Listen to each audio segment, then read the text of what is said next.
2025. A Saturday afternoon in Tanzania, a military officer goes on camera and tells his country, "Your government is stealing from you, and if we don't stop them, this nation will collapse." The man in that video is John Charles Tesha, a weapons instructor in the Tanzania Air Force, and he just did something that hasn't happened in Tanzania for 60 years. He's calling for the military to overthrow the government on camera, in uniform, live on social media. Within hours, this video is everywhere.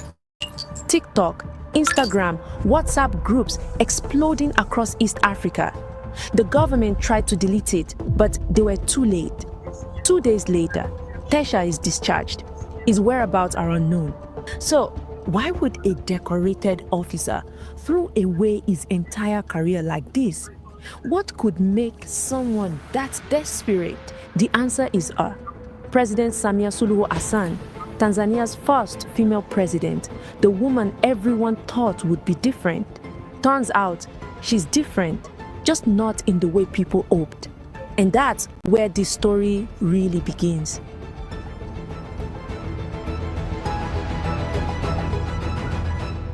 March 2021. Tanzania wakes up to shocking news. President John Magufuli is dead. The government says it was a heart condition, though it'd been missing for weeks and everyone suspects COVID. Darkly ironic, since Magufuli spent months telling people COVID didn't exist. Magufuli was intense. They called him the bulldozer. He'd show up unannounced at government offices and fire people on live TV. He built roads, renegotiated mining contracts so Tanzania got more money instead of foreign companies, and stood up to the World Bank. Many people loved that. Finally, someone fighting for Tanzania. But he also went after anyone who criticized him. He arrested journalists, shut down newspapers, and banned opposition rallies. People either loved him or hated him, no in between. After being missing for 18 days, the government finally announced his death, but refused to let independent doctors examine his body. Did he really die from a heart problem? Or was it COVID? Whatever you thought of Magufi, it felt real. Like he actually cared about Tanzania. So when he died, there was genuine grief. 2 days after Magufuli's death, Samia Suluhu Hassan takes the oath. First woman to lead Tanzania. First woman to lead any East African country. She's from Zanzibar, the island archipelago of the coast. Worked her way up through local government to minister, then vice president under Magufuli. She was 61 when she suddenly became president. The symbolism was huge. The international media celebrated. Finally, a woman leader. Things will change. And at first, it actually looked promising. She lifted some media bans, released a few political prisoners, started talking to the opposition, and even admitted COVID was real and encouraged people to get vaccinated. After 5 years of Magufuli's bulldozer approach, this felt like fresh air. Diplomats smiling. Tanzania was back on track. But here's what nobody paid enough attention to. Samia didn't just inherit the presidency. She inherited a system. Wait, let me explain. The CCM, Chama cha Mapinduzi, Party of the Revolution in Swahili, has ruled Tanzania since 1977. That's 48 years. Every president has been CCM. Every parliament is dominated by the CCM. There are other parties. Elections happen, but somehow CCM always wins every single time. This party was formed in 1977, right after independence, when the mainland and Zanzibar's ruling parties merged. They wanted to unite the country under one vision, and that vision came from Julius Nyerere, Tanzania's first president. He believed in African socialism, self-reliance, and dignity for all. At the time, these were noble ideas. a united Tanzania building itself up without depending on former colonial masters. But here's what happens when one party rules for almost 50 years. The ideology fades away, the power stays, and eventually, staying in power becomes the only goal that matters. Surrounding Samia, the old guard, former presidents, retired generals, wealthy businessmen with government contracts. These are people who've survived every administration, every reform, every promise of change. They are not going anywhere, and they have no interest in letting a woman from Zanzibar dismantle what they've built. So Samia had a choice: fight them and risk losing power, or work with them and stay president. She chose power.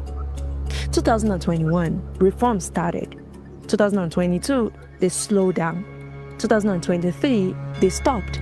By 2024, we are back to the old playbook. Media crackdowns, opposition arrested. The woman who promised change has become the system. The question is no longer whether she changed, but how far she was willing to go to stay in power. Do you want proof? Let me show you. August 11, 2024. Police arrest over 500 people in one day. Opposition leaders, youth activists, journalists, all detained ahead of International Youth Day. Among them, Tundu Lissu, the main opposition leader, Freeman Mbowe, party chairman, John Emeka, secretary general, 500 youth supporters, 5 journalists. They are released within days, just long enough to send a warning. 3 weeks later, police made it official. All opposition protests are banned. You can't gather, you can't march, you can't demonstrate.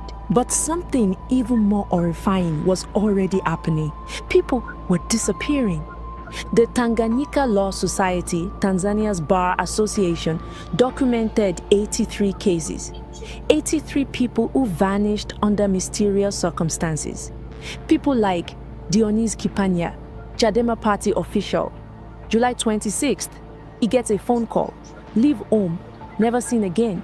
Deusdedit Soka and Jacob Godwin Mimle, both young Chadema activists.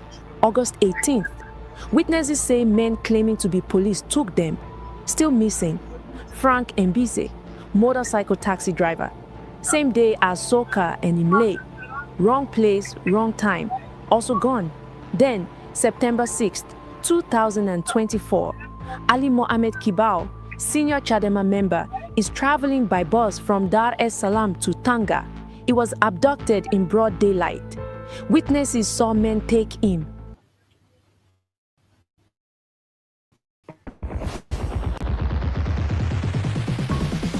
Round 3. You're working on a project so huge, it'll take years to implement.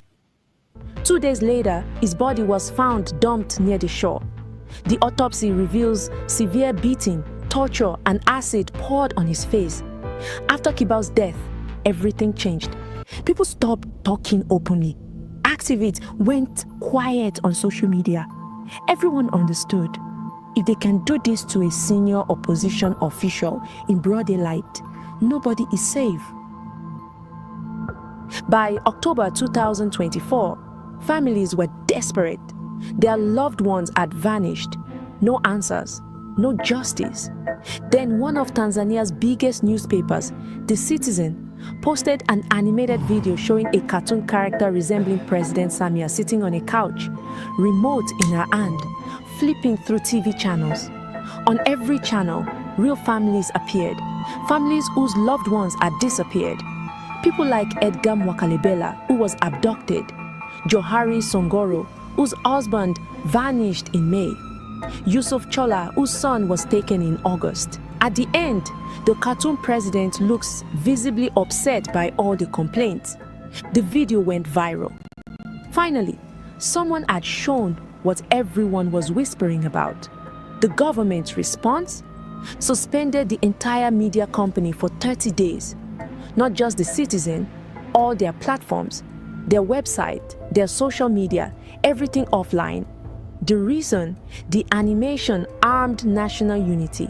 The Tanzania Communication Regulatory Authority said the content threatened peace and stability. But here's the thing. The families in that animation are real. Their missing loved ones are also real. The newspaper didn't just make the story up, they just showed it. Online, the debate exploded. Some defended the president. They are only attacking her because she's a woman. Men can't handle a female leader. Others fired back. Stop hiding behind gender. This is about freedom of speech. A dictator is a dictator, male or female. The gender debate become a distraction from the real question. What happened to those missing people? Which brings us to this man, Tundu Lissu, the main opposition leader, the guy the government really wants to silence, and they've tried before. You see, in September 2017, Lissu walks to his car after a parliament session. Gunmen open fire. 16 bullets hit him. He survives, barely. Spends 3 years in exile recovering, 19 surgeries. The attackers were never found.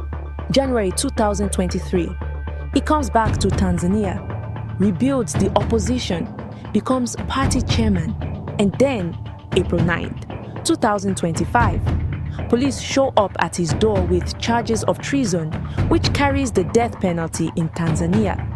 His crime, giving a speech calling for electoral reforms. That's it. He said the election system needs fixing.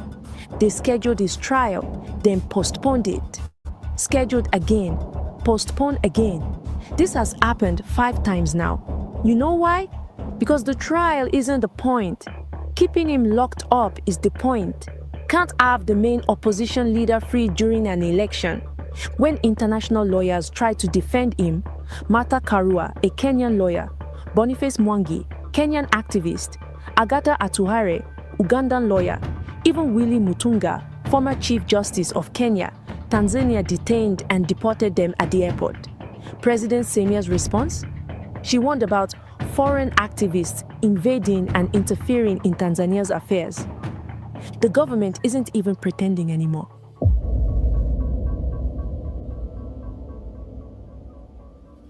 Now come October 18, 2025, 2 weeks after Tasha's video, something unexpected happened at the Kenya-Tanzania border.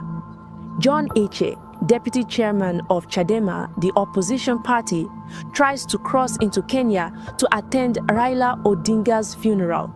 Kenya's former prime minister, opposition leader for decades, Pan-African icon. Immigration officials took Heche's passport and detained him. No reason given. He pulls out his phone, starts filming, then posted it online. Within 3 hours, hundreds of people show up. Young people, Kenyans and Tanzanians together. Most have never met Heche. They just saw the video and decided enough is enough. They surround the immigration office.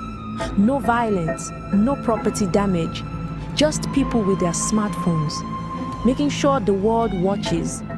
6 hours later, the government releases him. Think about that.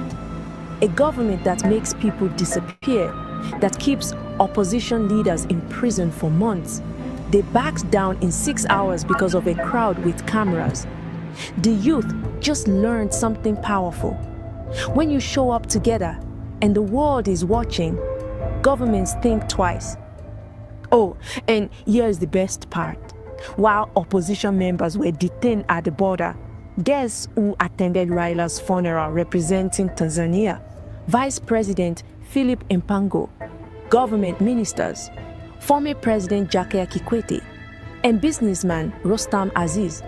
Remember those last 2 names? They're about to come up again. Now, let's circle back to Captain Tasha, because everything I just told you, the disappearances, Lissu in prison, the border detention, Tasha saw all of it.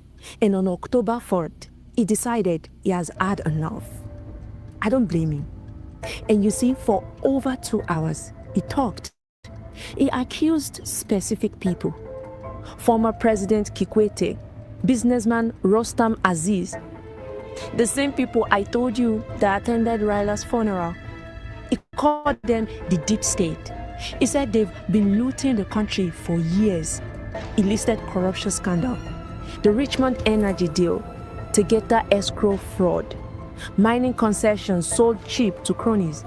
Then his demand: the military should take over the government, stop the fake election coming up, investigate Magufi's death.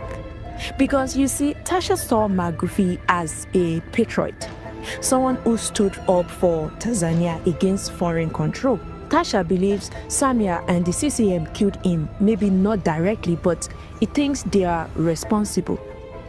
So in his mind, calling for a coup isn't treason, but loyalty. The video goes viral. People start calling him Ibrahim Traore wa Tanzania, comparing him to the soldier who took over Burkina Faso. But his message still spreading.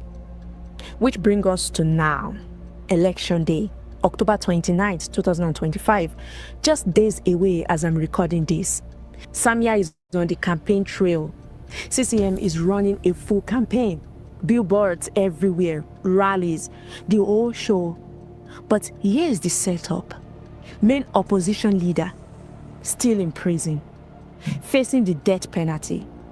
The only other parties allowed to compete are so small, so weak, that political analysts, they openly call them CCM puppets. Parties that exist just to make it look like there is competition. Nicodemus Mindy, researcher at the Institute for Security Studies, tracked the pattern. CCM's vote share went from 58% in 2015 to 84% in 2020 to 99% in the 2024 local elections. The prediction for this election, 99% again. Observers have raised concerns, warning this won't be free or fair. But would that stop anything? Well, no. The election goes ahead regardless. But here's the sad part. Tanzania is beautiful, incredible people, rich culture. For 60 years, Tanzania was different. While its neighbor had coups and civil wars, Tanzania stayed calm, stable. The country that just worked until it didn't. Now, it's a system that pretends to be democratic while crushing everyone who actually tries to practice democracy. And when you criticize it, some will say you are just against women in power, that this is all sexism. Look, I've wanted a woman president as much as I've pushed for younger African leaders. But gender isn't the issue here. See what's actually happening. Disappearances, silenced media, rigged elections, and the opposition's locked up. Democracy is dying. History will not judge Samia not by whether she's male or female, but by what she did with the power when she had it. There's a Swahili proverb: when the monkey's day to die comes, all the trees become slippery. This story is not over yet.